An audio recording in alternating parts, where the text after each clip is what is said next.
아직 예수께서 말씀하실 때 해당장의 집에서 사람들이 와서 해당장에게 이르되 당신의 딸이 죽었나이다.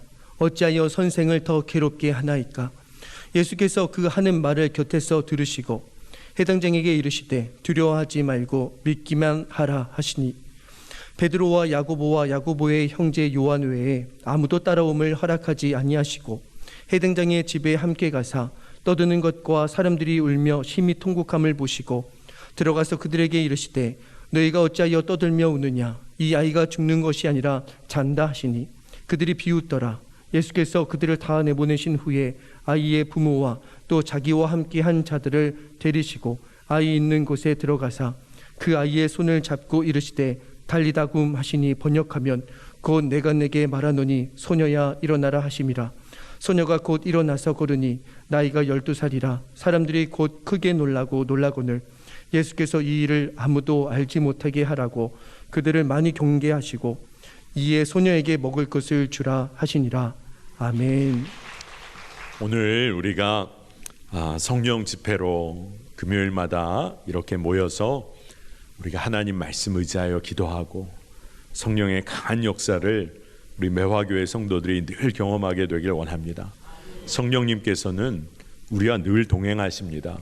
그런데 오늘 우리가 이렇게 금요일 저녁에 모여서 우리가 더욱 성령 안에서 기도하기를 우리가 갈망하는 것은 하나님께서 성도들이 모여 연합하여 한몸됨으로 기도하는 것을 즐거워하십니다. 그 기도에 역사하십니다. 그리고 우리가 일상 가운데 늘 경험하지만 우리가 기도하기 원하는데 우리의 육신이 연약하여서 우리의 기도가 힘을 잃을 때가 많습니다. 그런데 성도가 이렇게 함께 모여 연합하여 기도할 때 때로 우리의 기도가 약해졌을 때 우리가 함께 연합하여 기도하며 기도의 부흥을 경험하게 되는 줄 믿습니다. 여러분 정말로 성령 집회에 잘 나오셨습니다. 아마 여러분들 중에 제가 큰 맘 먹고 나왔습니다 목사님. 제가 정말 큰 맘 먹고 나온 겁니다. 잘하셨는데 여러분 큰 맘 먹고 오신 게 아니라 우리 주님께서 성령 하나님께서 우리에게 성령 집회에 나올 마음을 주신 거예요. 여러분이 순종하여 나오게 그 마음을 주신 겁니다. 기도할 마음도 우리에게 이미 허락해 주셨고 말씀에 대한 기대도 부어주시고 또 성도들이 연합하여 나라와 민족 또 선교 완성 위해서 또 교회를 위한 간절한 기도를 올려드릴 마음을 주신 분이 성령님이십니다. 그러니 오늘 우리에게 은혜 주실 분도 성령 하나님이신 줄 믿습니다. 여러분 오늘 은혜 받고 돌아가시기를 바랍니다. 많은 분들이 다음에 받지 다음번에 받지 오늘은 좀 피곤도 하고 그냥 좀 이따 가야겠다. 오늘 이 밤이 우리의 인생을 하나님이 뒤집기 원하시는 밤입니다. 오늘 하나님께서 부어주실 은혜가 있을 줄로 믿습니다. 그래서 오늘 우리가 은혜를 사모하며 나아가길 원하는데 여러분 요즘에 여러분은 주님으로부터 하나님으로부터 어떤 선물 하나 받고 싶은 게 있으세요? 여러분 마음에 하나님 이거 꼭 좀 주셨으면 좋겠습니다.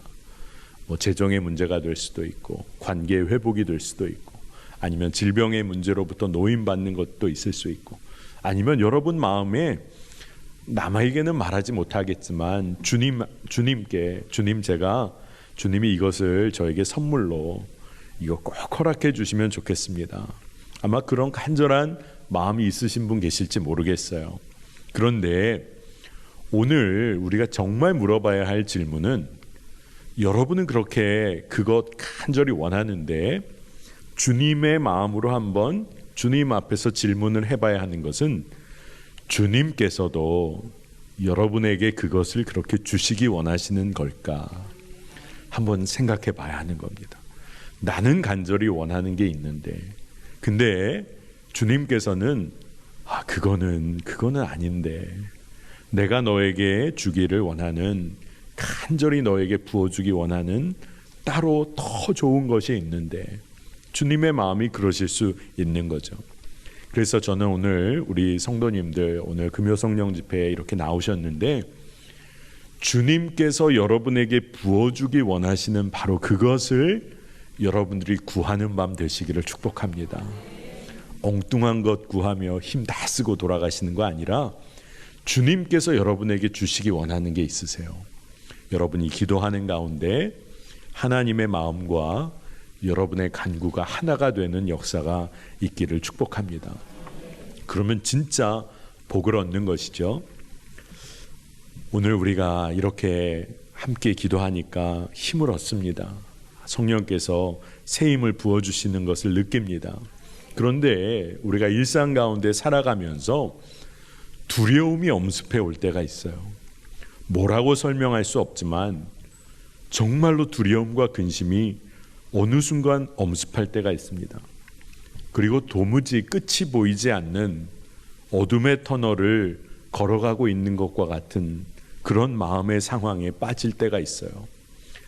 아무리 기도해도 끝이 보이지 않는 것 같은 어둠을 걷고 있는 것 같다. 그러면 진짜 흔들릴만 하죠. 하지만 여러분, 바로 이때 주님을 바라보고 주님이 이끄시는 발걸음, 주님께 모든 것을 맡기는 선택을 해야 합니다. 두려움이 몰려오면 엉뚱한 길 선택할 그런 가능성이 높아져요. 염려와 근심이 내 마음을 확 사로잡으면 사람 붙잡으려고 할 때가 많습니다.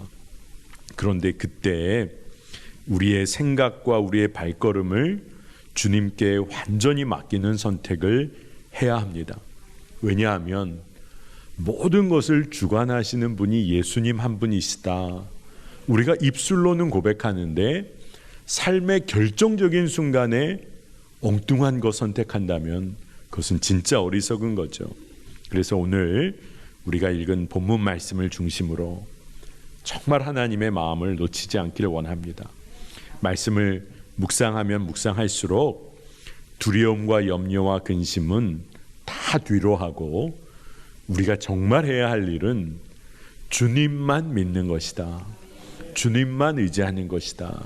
이게 너무나 분명한 거예요. 오늘 여러분과 마가복음 5장의 말씀을 풀어갈 때 예수님께서 오늘 이 밤에 여러분에게 주고자 하시는 말씀 딱 한 구절 한 마디만 여러분에게 전한다면 예수님께서는 두려워 말고 믿기만 하라.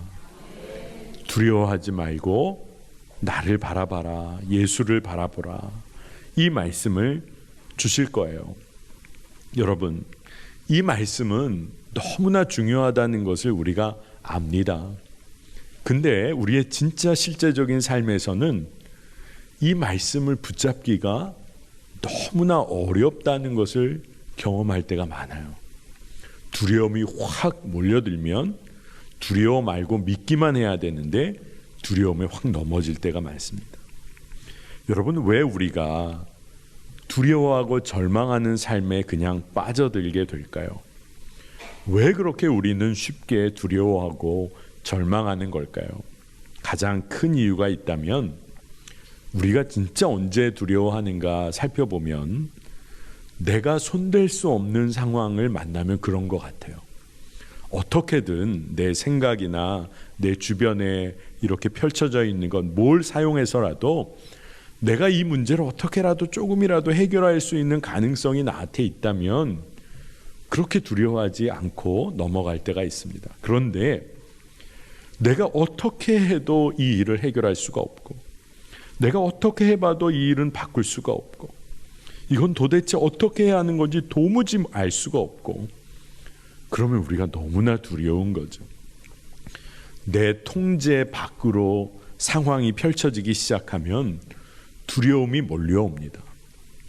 근데 예수님께서는 바로 이러한 상황 때문에 두려워하지 말고 모든 일을 주관하는 나를 믿기만 하라 이렇게 말씀해 주시는데 우리는 바로 이 지점에서 자꾸 엉뚱한 곳으로 가려고 한단 말이죠. 제가 예전에 제자 훈련을 인도할 때입니다. 여러분 설교를 잘 들으셔야 돼요. 매화교회에서 지금 제자 훈련하고 있는 때 얘기가 아닙니다. 제가 예전에 제자 훈련을 인도할 때인데 모든 것 주님께 맡기고 근심과 두려움과 염려 이 모든 것 주님께 온전히 맡기는 한 주를 보내는 것, 이게 이제 한 주간의 과제였어요. 여러분도 아마 도전해 보시기 바랍니다. 내가 한 주 동안은 진짜 예수님께 내 근심 두려움 다 맡기고 정말 마음의 평강을 누려야겠다. 예수님이 내 근심 두려움 다 맡아주시는 줄로 믿고 그렇게 살아야지. 이게 한 주간의 과제였습니다. 근데 한 권사님이 그 다음 주 제자훈련에 오셔서 어떤 나눔을 하시냐 하면 진짜 그 마음을 가지고 한 주를 시작했더니 주 초에 근심과 두려움이 몰려오려고 할 때 주님만 의지해야겠다. 그리고 기도하면서 정말 마음의 평안을 누리셨다는 거예요. 여러분 참 잘하셨죠, 이 권사님이. 근데 거기서 멈췄으면 좋은데 뭐라고 그 다음에 이야기를 하시냐면, 근데 그러면서 시간이 좀 흐르다 보니까 마음에 어떤 걱정과 염려가 찾아왔느냐 하면, 이렇게 걱정하지 않고 살아도 되나? 이거 내가 너무 걱정 안 하는 거 아니야? 직장 문제 좀 걱정해야 되는 거 아닌가? 이렇게 두려워하지 않고 살아도 되나? 자녀에 대해서 내가 너무 무관심한 거 아닌가? 내가 너무 걱정 근심 안 하고 사는 거 이거 문제 아닌가? 이러면서 염려를 하셨다는 거예요. 자, 여러분, 우리가 얼마나 걱정 근심 많이 하는지, 걱정과 염려가 없는 삶을 살면서 그것 때문에 또 염려해요. 내가 이렇게 염려 안 해도 안 되는 거 아닐까? 그러니까 우리가 얼마나 연약하다는 겁니까? 여러분, 우리가 오늘 이 이야기를 들으면서 그 권사님 삶 같지만 않게 우리가 이렇게 웃음이 나는 이유는 다 우리가 이런 경험이 있는 거예요. 오늘 염려할 거 뭐지? 걱정할 게 뭐지? 자, 새로운 학교에 올라간 자녀가 있어요. 자녀가 너무 학교 생활 잘해요. 근데 엄마가 이거 너무 평화로워서 걱정이다. 이거 무슨 일 터지기 폭풍 전야 같다. 이래서는 안 되는 거죠. 직장에 가서 하나님의 인도하심 안에서 정말 기쁨 안에서 직장 생활하고 있는데 순간 몰려오는 세상의 마음이 있어요. 너 직장에서 너무 기뻐하는 거 아니야? 사람들은 다 자기 앞가림하려고 별 생각 다 하며 다니는데 넌 뭐가 그렇게 좋게 다니냐? 우리가 그러면서 쉽게 걱정과 염려에 마음을 내어주며 살 때가 많습니다. 우리가 금요 성령 집회 이렇게 모이게 되면서 여러분과 한번 나눴던 이야기가, 여러분 믿음의 반대말이 뭐라고 여러분에게 나눴죠? 기억나시는 분 계세요? 네, 여기 모범생들이 많으십니다. 그냥 국어상으로 보면, 국어적으로 보면 불신이다, 이게 정답인데, 진짜 우리의 삶의 믿음의 삶을 놓고 보면 믿음의 반대말은 염려고 두려움이고 근심인 거죠. 믿음이 없을 때, 흔들릴 때 우리는 염려하게 됩니다. 그러니 진짜 왜 우리가 두려워하며 살게 되고 걱정하며 사는지를 잘 알아야 하는 거죠. 왜 그런 거죠? 우리의 믿음이 흔들리기 때문에 그런 거죠. 진짜 믿음이 있는 사람은 두려워하지 않아요. 염려하지 않습니다. 왜 우리 주님께서는 오늘 말씀 통해서 두려워하지 말고 믿기만 하라, 왜 그렇게 말씀하실까요? 왜냐하면 우리가 아무리 노력해도 할 수 없는 일을 우리 주님이 이루시고 바꾸어 가시기 때문에 우리 주님은 우리에게 염려하지 말라는 겁니다. 주님이 다 이루시니까. 근데 내가 혼자 이루려는 생각 가지고 있어요. 내가 하려고.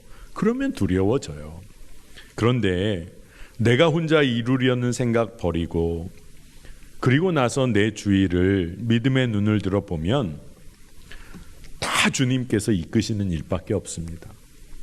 내가 한 것 같지만 믿음의 눈을 들어보면 다 주님이 하신 일이에요. 그거를 보게 되고 믿게 되면 그 다음부터는 두려움과 염려를 주님께 맡기고 담대한 삶을 살게 됩니다. 근데 진짜 문제가 뭐예요? 내가 생각하기에 내가 옳다고 여기는 방법대로 해야, 그리고 내 열심 가지고 내가 이 일을 다뤄야 그래야 이 문제가 해결될 것 같고, 내 열심을 가지고 주님의 일을 이렇게 해야 주님의 뜻이 이루어질 거라고 믿고 그렇게 사는 거예요. 근데 문제는 뭐죠? 그저 내 뜻대로 열심히 노력하면서 근심하고 염려하고, 내 생각에 옳은 대로 주님의 일 한다고 하면서 주님이 하시는 일은 다 막아놓고, 그러면서 우리가 살 때가 많다는 겁니다. 그러니까 우리가 기도해야 될 제목이 뭘까요? 온전히 주님께 다 맡겨드리고, 그리고 주님 내 삶을 이끄시도록 완전히 맡겨드리는 믿음이 우리 안에 자라나기를 기도해야 하는 겁니다. 그러니 오늘 이 시간에 여러분이 오늘 믿음을 사용하세요. 주님, 내 열심 다 내려놓겠습니다. 주님의 마음을 깨달아서 순종하는 은혜, 그 은혜 붙잡고 살겠습니다. 이렇게 반응한다면 주님께서는 아마 이렇게 말씀하시기, 그래 잘했다. 네 열심 말고 나를 믿는 거야. 나에게 모든 두려움과 염려를 맡기는 거야. 이렇게 말씀하실 거예요. 여러분, 오늘 말씀 마가복음 5장 오늘 우리가 읽은 말씀을 보니까 예수님은 사실 야이로의 딸이 심하게 아프다는 소리, 회당장 야이로의 딸이 심하게 아프다는 소식을 듣고 야이로의 집을 향해 가고 계셨어요. 그런데 많은 사람들이 둘러싸고 에워싸다 보니까 이게 앞으로 이게 잘 나가시기가 어려운 거죠. 근데 그 와중에 오늘 말씀 우리가 이렇게 보면 12회 혈루증으로 앓던 여인, 고통받던 여인이 예수님 곁에 가서 그 예수님의 옷에 손을 댑니다. 그에게 어떤 믿음이 있었는지 여러분 아시죠? 그 옷에 손만 대어도 내가 낫게 될 줄을 믿고 그 믿음 때문에 그렇게 했어요. 그리고 그 여인이 고침을 받습니다. 은혜죠. 근데 예수님은 자신의 능력이 자신에게서 나가심을 아시고 누가 그랬는지를 찾으십니다. 이 여인이 얼마나 두려웠겠어요. 예수님이 자신을 찾으니까 누가 옷 손댔냐. 그리고 나서 하시는 예수님의 말씀은 놀랍습니다. 마가복음 5장 34절인데요. 이 말씀은 한번 함께 읽어보겠습니다. 함께 읽습니다. 예수께서 이르시되 딸아 내 믿음이 너를 구원하였으니 평안히 가라. 내 병에서 놓여 건강할지어다. 아멘. 여러분, 오늘 이 밤에 주님께서 여러분에게 너의 믿음이 너를 구원하였다. 너 평안히 가라. 네 병에서 노임을 받아 건강하게 살아라. 이런 말씀을 듣는다면 아마 여러분 모든 걱정과 근심 다 내려놓으실 수 있을 거예요. 근데 오늘 이 예수님의 이 말씀을 들은 혈루증 걸려 12회 고생했던 이 여인은 그 정도 수준이 아닌 거예요. 왜냐하면 부정하다 여김을 받았어요. 계속해서 피를 흘리는 이 여인, 부정하다, 다 내어 쫓기고 소외당하고 그리고 차별당했던 이 여인의 삶. 근데 예수님이 많은 사람들 앞에서 그 여인을 세우시고 다른 사람들은 이 여인을 꾸짖으실 줄 알았는데 이 여인의 삶을 새롭게 재정의해 주신 거예요. 이 여인의 삶이 어떤 의미를 갖고 있는지를 예수님이 다 말씀해 주신 겁니다. 이 여인이 믿음이 너무나 귀한 여인이고 그 믿음 때문에 고침을 받았다. 너의 믿음이 너를 고친 거야. 많은 사람 앞에서 그렇게 말씀해 주셨어요. 이 여인이 가진 믿음이 뭡니까? 주님을 향한 믿음이었어요. 주님을 향한 믿음이 뭐예요? 주님과의 깊은 관계, 교제를 갖고 있었던 여인이었다는 겁니다. 근데 많은 사람 앞에서 이 여인의 삶의 의미를 새롭게 선언해 주셨어요. 이 여인의 삶이 얼마나 달라졌을까요? 육신의 병을 고치셨을 뿐만 아니라 삶을 완전히 새롭게 하셨습니다. 여러분, 오늘 우리가 기도해야 할 제목이에요. 우리의 삶의 문제도 주께 맡기지만 주님은 그것을 넘으셔서 우리의 삶의 방향, 우리의 삶의 목적, 우리의 삶의 의미를 완전히 뒤집어 놓으시기를 예수님은 원하세요. 예수님은 야이로의 딸을 찾아가고 계셨어요.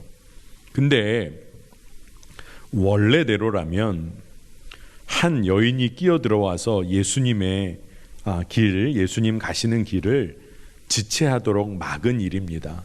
그렇지 않아요? 12에 혈루증 걸렸던 여인이 가로막은 거죠. 근데 예수님의 사역의 특징이 뭐냐 보면 누군가가 끊임없이 예수님을 가로막습니다. 저의 자녀가 귀신 들렸습니다. 저의 자녀가 질병이 있습니다. 이 무리가 먹을 게 없습니다. 계속해서 예수님은 어떤 길을 걸으실 때 계속 가로막히시면서 구하고 도움을 구하는 일을 만나세요. 자, 여러분이 오늘 하루 여러분 일정이 있으세요. 굉장히 중요한 일정이 있어서 오전에 뭐하고 점심에 뭐하고 저녁에는 뭐하고 다 일정이 있습니다. 근데 계속 일정을 끼어들어오는 일이 있다. 여러분 마음이 조급해지실 거예요. 여러분 아마 좀 이거 못하겠다고 할 수도 있을지 몰라요.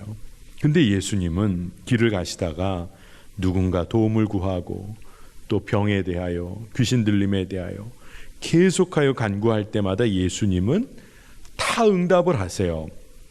그러고 보니까 야이로도요, 자신의 딸 병 걸린 거 낫게 예수님께 간절히 정말로 요청하기 위해서 예수님이 무리 중에 계셔서 가르치시고 인도하시려고 할 때 사실 야이로도 끼어든 거예요. 예수님 가로막은 겁니다. 그러니까 예수님께서는 가로막힘을 당하실 때마다 가로막은 자들의 그 삶의 아픔을 보시고 하나하나 응답을 해 주신 거예요. 그들의 아픔을 사랑의 눈으로 보신 거예요. 그리고 그들에게 믿음을 사용하도록 그들을 이끌어 주십니다. 믿음을 사용하도록. 그러니 우리가 정말 어렵고 힘든 일, 두려움과 염려에 사로잡힐 때 우리가 누구를 바라봐야 합니까? 예수 그리스도를 바라봐야 하는 것이에요. 야이로의 딸의 죽음의 소식이 들려옵니다. 야이로의 딸을 고치러 좀 와주십사 했는데 예수님이 오시기도 전에 죽음의 소식이 들려와요. 그러니까 사람들은 이제 다 끝났다고 합니다. 근데 예수님은 그곳을 찾아가세요. 또 사람들은 그 죽음 앞에서 통곡하고 울고 절망하는 사람들이 있었습니다. 왜 그럴까요? 죽음의 권세 앞에서 사람들이 다 절망했어요. 죽음처럼 인간이 어떻게 할 수 없는 그런 상황, 죽음이 있잖아요. 근데 그 사랑하는 자녀 잃어버리고 한 아이를 향한 슬픔을 주체할 수 없는 상황이에요. 어떻게 돌이킬 수 없는 상황입니다. 근데 이 상황에서 주님의 말씀은 여전히 뭐냐 하면 36절에 예수님의 말씀 그 부분만 따서 보면 두려워하지 말고 믿기만 하라. 죽음의 상황 앞에서도 예수님은 뭐라고 말씀하시냐면 두려워하지 말고 믿기만 하라. 이게 예수님의 말씀이세요. 여러분 우리가 어떻게 반응을 할 수 있을까요? 여러분 정말 어떠세요? 사랑하는 이 떠나보내고 여러분은 여전히 하나님의 살아계심과 그 선하심을 여전히 신뢰하실 수 있으세요? 그리고 여러분 그런 믿음의 삶을 사셨습니까? 주님께서는 죽음의 절망도 뛰어넘으시는 분이시다. 여러분 그 믿음으로 살고 계십니까? 또 무엇보다도 오늘 이 말씀의 상황 가운데 정말로 이 딸이 죽은 이 상황 가운데서도 흔들리는 마음은 있지만 하나님은 여전히 나에게 선하신 분이시다. 하나님은 하나님의 뜻을 이루고 계신 분이시다. 여러분 그렇게 고백이 나올 수 있을까요? 오늘 주님께서는 우리에게 죽음의 절망 앞에 놓여 있는 상황 속에서도 우리에게 말씀하세요. 두려워하지 말고 믿기만 하라. 오늘 우리가 우리가 함께 기도하면서 이 믿음이 우리 안에 심겨지길 원합니다. 그러니 믿음이라는 것은 진짜 우리가 원하는 것이 이루어지는 것, 그거 믿는 거라고 하면 우리는 이런 상황 속에서 두려워하지 않고 믿을 수 없어요. 그런데 믿음은 우리의 뜻대로 이루어지는 게 아니라 하나님의 뜻이 하나님의 방식대로 하나님의 때에 우리 삶에 이루어진다. 이것을 끝까지 신뢰하는 것이 믿음이에요. 그러니 주님의 선하심을 놓치지 않는 겁니다. 여러분, 눈에 보이는 것 따라 흔들리는 인생이 아니라 주님의 선하심을 붙잡고 살게 되시기를 축복합니다. 예수님께서는 그 죽음의 절망의 상황 뒤엎으셨어요. 여러분, 죽음이란 절망 앞에 서보면 어떠한 사람도 이것을 뒤집으려고 일하지 않습니다. 다 끝났다고 생각하잖아요. 다 끝이야. 일할 수가 없는 거죠. 근데 예수님은, 우리 주님께서는 또 우리 주님께서만 일하셨어요. 죽음의 절망 앞에서도. 그래서 오늘 말씀의 핵심은 우리가 두려워하지 말고 믿기만 해야 하는 이유에 대해 말씀해 주고 계신 거예요. 뭐냐 하면 예수님께서 다 책임지시기에 그렇다는 겁니다. 믿음의 창시자요 완성자이신 예수를 바라보아야 하는 이유입니다. 히브리서 12장 2절 말씀인데요. 믿음의 주요 또 온전하게 하시는 이인 예수를 바라보자. 그는 그 앞에 있는 기쁨을 위하여 십자가를 참으사 부끄러움을 게으르지 아니하시더니 하나님 보좌 우편에 앉으셨느니라. 아멘. 이 말씀을 세번역 성경으로 봤을 때 그 앞부분을 뭐라고 얘기하냐면 믿음의 창시자요 완성자이신 예수를 바라보자, 이렇게 이야기를 합니다. 그러니 우리의 믿음을 온전케 하시고 우리를 믿음으로 이끄시고 우리가 믿음의 삶을 살도록 이끌어 그리고 우리를 도우시는 예수님을 바라봐야 한다는 겁니다. 여러분, 이 진리가 우리 삶에 적용되고 이 진리가 우리 삶에 적용되어서 역사하기 시작하면 두려움 말고 믿기만 하는 일처럼 쉬운 일이 없는 거예요. 그리고 이것처럼 기쁜 일이 없습니다. 그리고 이것처럼 기대가 넘치는 일이 없어요. 여러분, 두려워 말고 예수님을 바라보며 믿음을 지킨다는 것은 무엇을 의미하냐 하면 세상이 말하는 방향, 그 기준과 가치를 따르지 않는 삶을 의미하는 겁니다. 예수님을 바라보는 겁니다. 내가 세상 기준과 가치를 따르려고 하다 보니까 두려움이 찾아옵니다. 왜 그럴까요? 세상은요, 뭐라고 얘기하냐면 너 하는 일, 너 다 끝났어. 근데 그 세상의 기준을 받아들이니까 절망이에요. 세상이 뭐라고 우리에게 말하냐면 너 인생 지금 보니 진짜 절망이구나. 넌 실패자야. 세상이 그렇게 말할 때 세상의 기준과 같이 받아들이면 그렇게 끝나버립니다. 그런데 우리가 여전히 예수 그리스도를 바라보고 주님의 말씀을 따라 살고 있다면, 주님의 이름을 부르며 여전히 내가 지금 기도하고 있다면, 여전히 하나님 신뢰하고 하나님 사랑하며 이웃과 나누며 살 소망이 나의 삶에 여전히 있다면 우리는 실패하고 절망한 것이 아니라 잘 가고 있는 거예요. 하나님 나라 백성답게 잘 가고 있는 겁니다. 우리가 두려워하지 않을 수 있고 두려워하지 않아야 할 이유는 믿음의 창시자요 완성자이신 예수님을 바라보며 우리가 살기 때문에 그래요. 그 말씀을 붙잡고 살기 때문에 그렇습니다. 여러분, 내 고집, 내 계획 무조건 포기하고 주님께 맡긴다고 하면 마음이 아마 어려우실 거예요. 그러나 예수님의 뜻에 내 생각과 계획을 맞추기 시작하면, 그러면 순종이 즐거움이 됩니다. 주님의 뜻이 내 뜻과 하나가 이미 되어 있어요. 그러니 주님의 뜻대로 순종하는 것처럼 즐겁고 행복한 것이 없어요. 주님의 뜻이 이루어질 때마다 주님의 뜻과 내 마음이 하나가 된 그것이 다 이루어져요. 내 삶이 놀라운 힘과 능력으로 가득 차게 되는 겁니다. 그래서 주님은 아주 특별한 말씀을 오늘 본문에서 하세요. 마가복음 5장 39절입니다. 들어가서 그들에게 이르시되 너희가 어찌하여 떠들며 우느냐? 이 아이가 죽은 것이 아니라 잔다 하시니. 이때도 예수님은 죽은 딸, 야이로의 딸 이 소녀가 죽은 게 아니라 자고 있다라고 이 소녀의 삶을 재정의를 하십니다. 아주 정확하게 말씀을 하세요.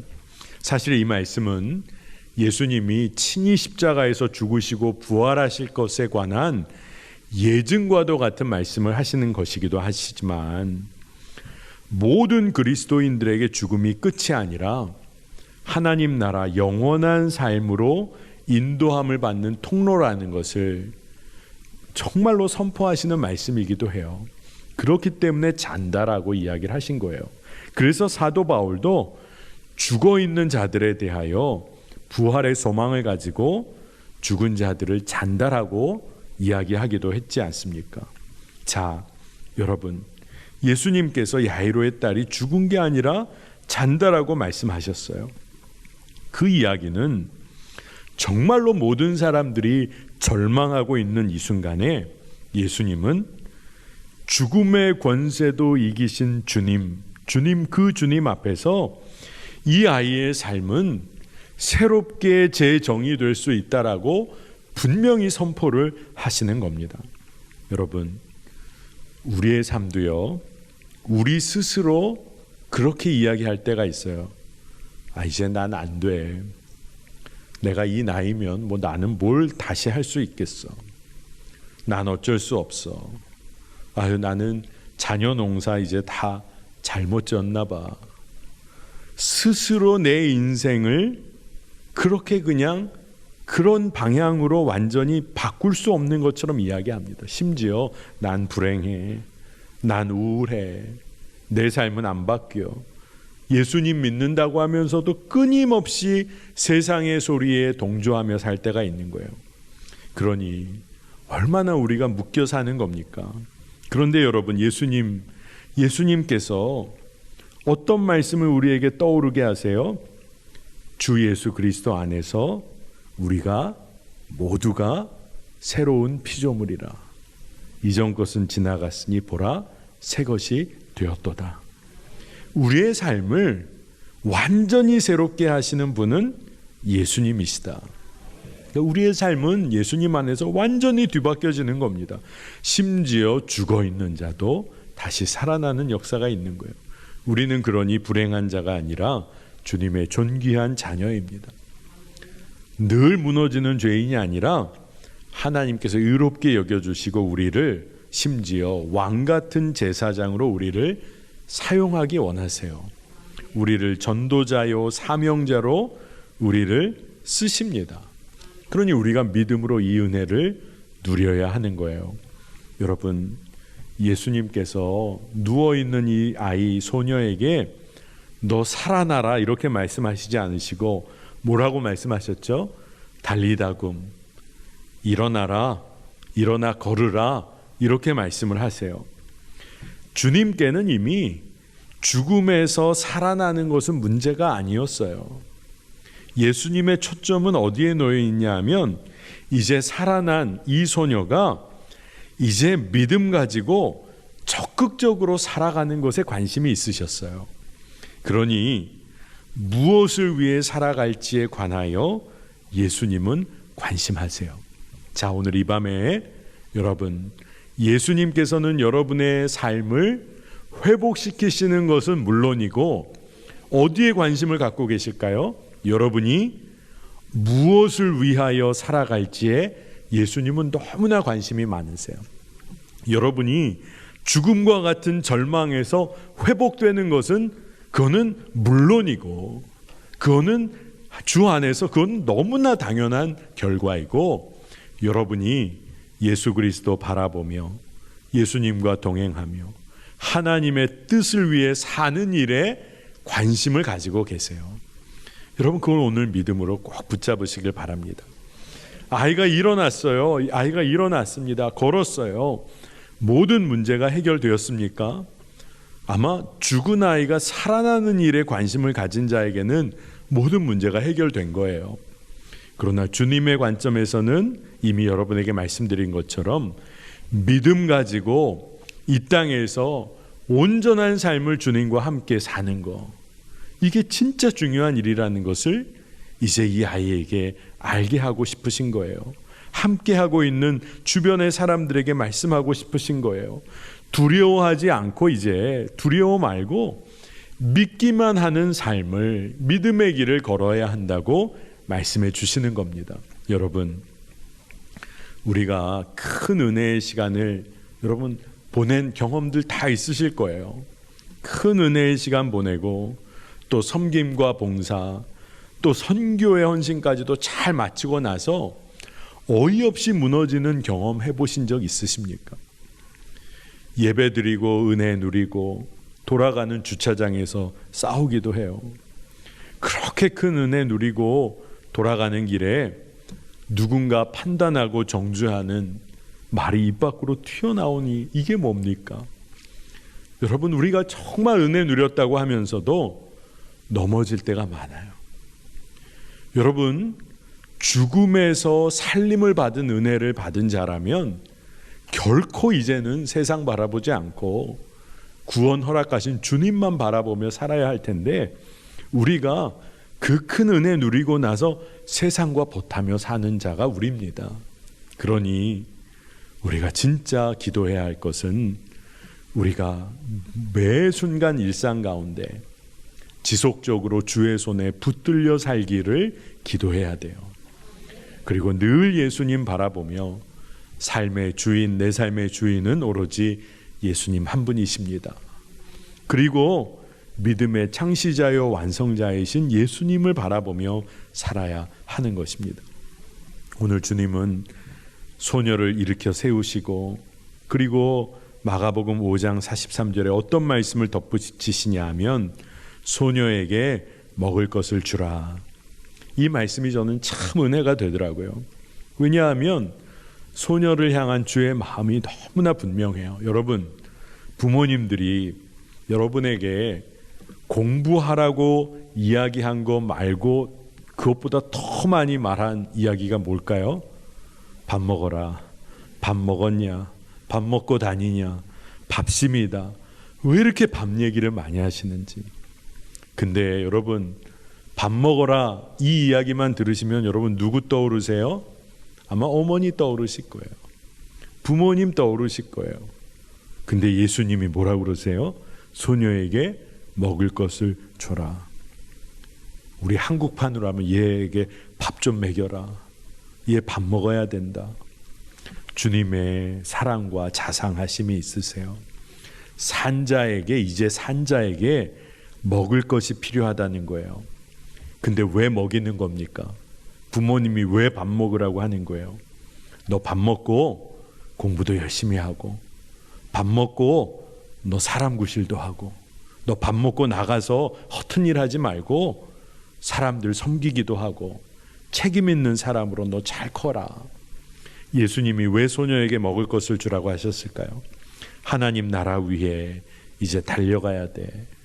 새 생명 얻었으니까 이제는 세상에서 먹고 마시는 문제로 걱정하고 살 거 아니라 이제는 주님이 주시는 일용할 양식 믿고 씩씩하게 하나님 나라 위에 살아야 돼. 이 말씀을 주시는 거예요. 여러분, 우리가 이 세상 속에서 삽니다.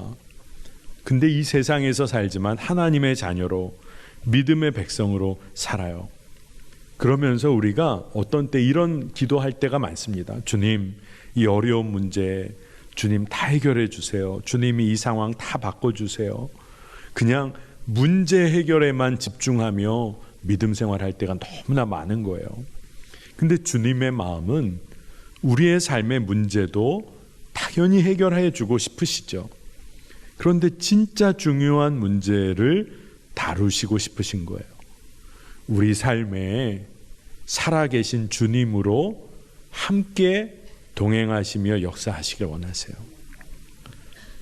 주님이 그 문제 해결하시고 싶으셔도 우리가 우리 뜻대로만 사니 우리 삶에서 주님께서 어떻게 역사하실 수 있겠어요? 우리가 우리 삶 주인 나라고 주장하고 내 뜻대로 하려고 하니 주님께서 더 놀라운 일을 우리 가운데 하고 있지 못하신 거죠. 우리가 그렇게 사는 인생은 죽음의 문제에 매몰돼 사는 거예요. 이 땅에서의 삶의 문제만 해결하고 살려고 합니다. 근데 이 땅에서 우리는 결국 어떻게 돼요? 죽어요. 근데 이 땅에서의 삶의 문제만 해결하며 살려고 해요.